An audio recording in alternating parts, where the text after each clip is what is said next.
Hey everybody, Trolley Boy here, the troll you can trust, back with a Walking Dead Rose 5 video, featuring Regan, Rick, in Negan's clothing, with Lucille, in a chicken claw for a hand. What?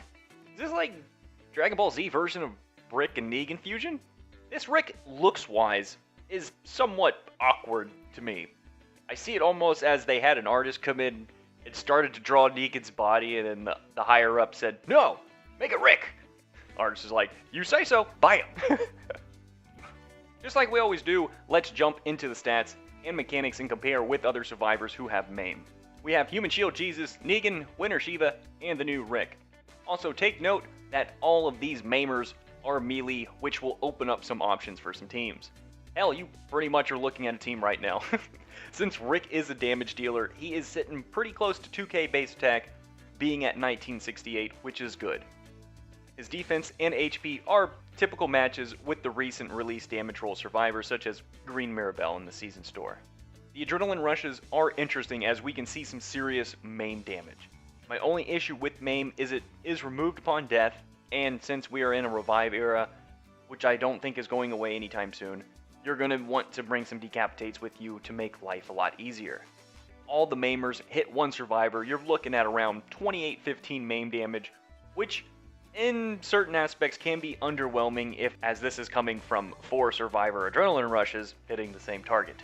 If it didn't get removed upon death, I feel MAME would be amazing.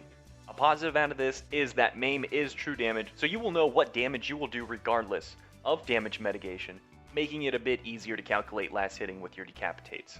Rick's specialist skill is Lacerator, doubling any bleed damage that's currently on enemies. Combining Lacerator with Rick's Adrenaline Rush can lead to 2,275 bleed damage for the 3 turns after the Adrenaline Rush.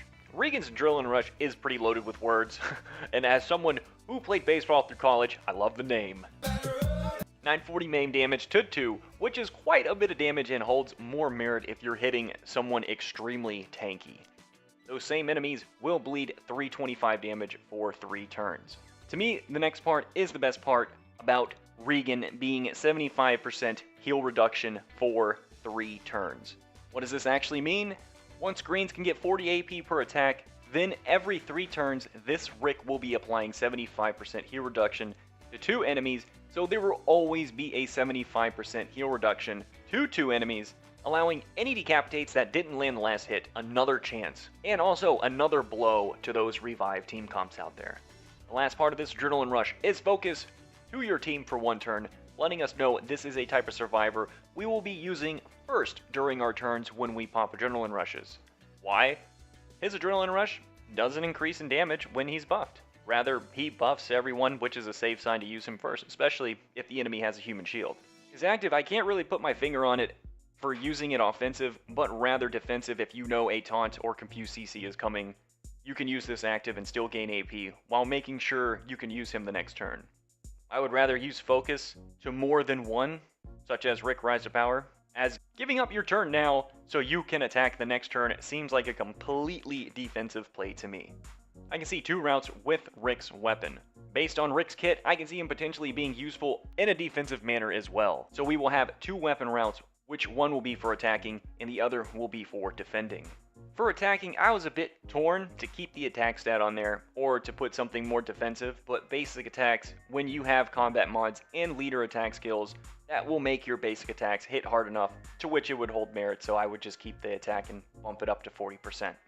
And then also throw a huge bonus to AP when attacking.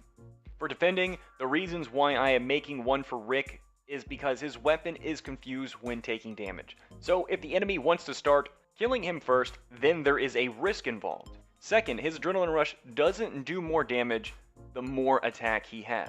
Third, is people don't usually set up attack teams with 4 revives. They may bring 1 or 2 for attacking, making it easier to remove the revive from the picture, as they are probably going to be squishy as well, meaning their defenses won't be high. They will just squish when pressure is applied to them. Jumping over to the combat mods, we're going to first set up our attack and then defense. For attack, we do have decent control on who we will match up against trait-wise. So an attack set with an attack mod. Our trait mod would be an attack versus yellow to make sure the naturally tanky and yellow Indomitables take a bit more damage from basic attacks. We will go with stun resist so that our weapon can still work in a situation where Rick is confused, taunted, or impaired. And Rick has a focus, adrenaline rush, and active, so we can deal with taunts and confuses fairly easily. The auxiliary mods are interesting here. Since Rick doesn't have a stun on attack weapon to hold any survivor down from adrenaline rushing, we can take an AP down approach to make up for that. If you feel Rick is dying too fast to put up any pressure, then toss a graze on him. Seeing as Rick applies 2 forms of true damage, we can have him apply burn as well, giving him the burn, bleed, and maim trifecta in true damage from his basic attacks to his adrenaline rush.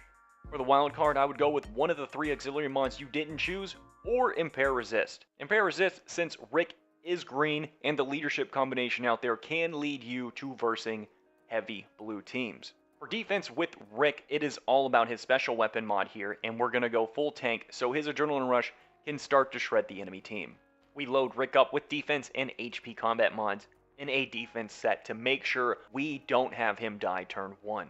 Combined with a 40% HP and defense leader, along with the graze and defense versus red, should allow Rick to stay alive turn 1, and since reds have stun when being attacked, we can confuse them just to have them stun themselves. We will keep the stun resist so that our confused weapon mod stays active. Moving on to the team comps. One thing I want to point out before moving into the teams for attack. Since we are dealing with a lacerator, then having bleed on attack combat mods is something I would recommend on the majority of the lacerator's teammates. This allows you to help calculate the amount of damage you can do to someone to help land decapitates. Bleed also doesn't generate AP, and seeing as you can easily get around 900 to 1200 extra bleed damage with lacerator and combat mods alone per turn.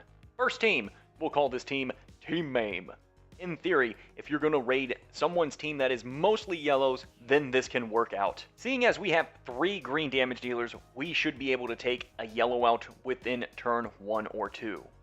Turn 3, we will command Winter Shiva to taunt 3, as we should have killed 1 during turn 1 or 2, leaving 1 enemy not taunted. The enemy that isn't taunted, if they happen to have a devastating adrenaline rush, then use Maim Negan to AP drain. Turn 4, we should have everyone else's adrenaline rush ready to roll, maybe except for our command survivor. You will apply all your maims, and then you can take 2 options.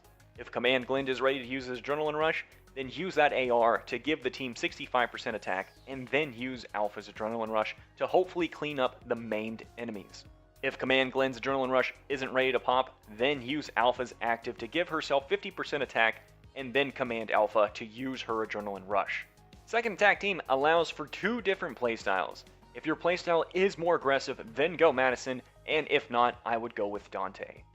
Bring a disarm of your choice to lead the way in killing somebody turn 1 and or turn 2.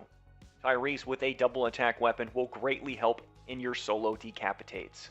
With Confuse and Impair actives from Tyrese and Sadiq, it'll help in controlling the enemy adrenaline rushes for you to create some damage control. Moving on to defense. This first defense team we will look at is having Rick be the weakest one defense-wise, but not weak enough to be killed turn 1. Going for Rick first can result in losing turn control for anyone that gets confused by his weapon, leading a weak turn 2 and turn 3, potentially creating a very hard uphill battle. If Rick gets to use his adrenaline rush, then using taunts and confuses will be useless for 1 turn, as he will give his whole team focus. If you bring Yumiko or Beta, the Confuse or Impair can be a nice disrupt to throw a monkey wrench in the enemy's plans. Winter Shiva can be used for her taunt to 3 to give your team a better control over that turn, and in case they have focus going, the negative 60% attack will also help in allowing you to win that turn. Second defense team runs tanky enough to allow everyone to be alive to turn 2. As Rick seems to be the weakest target to hit, you can take the chance of being confused to allow Dante and Yvette to summon the Illuminati of aids, being health, bonus health, and defense. Rosita, once going, can keep 1 person taunted on the enemy team constantly. If you are unable to work around the sustain and revive from this team, you will eventually maim to death. Third defense team, I thought about trying to make a red and green team work since we do have Garrett in the game now. Having Dante and Erica together will create enough pressure, if they are built tanky enough, to make the enemy either choose to go for the sustain and revives, or allow Rick to apply the maim and bleed and focus to the team, that could also be very risky as well. With Koa in the mix also, giving you turn 1 control can actually build enough pressure for this team to actually hold some merit. Since Reds will find a way to work in a neutralizer, they can keep neutralizing Koa so he won't heal himself, and let Dante and Erica take care of that for him. Once Dante and Erica combo goes into effect, Rick can supply focus when he uses his Adrenaline Rush. Rick and Garrett will bring so much healing reduction, it will be a lot harder to work in your heals if something doesn't go in your favor early. Then maim to death. That is going to wrap up our Regan. Are any of you going to be bowling for Regan? What other team comps do you have in mind for him? Let us know! Thank you all for watching. If you enjoyed the video, it made you laugh before you did anything positive, please give a nice karate chomp to the like and subscribe button. Make sure you leave a comment down below. It's greatly appreciated. And on that, I'll catch you all in the next video. Bye-bye!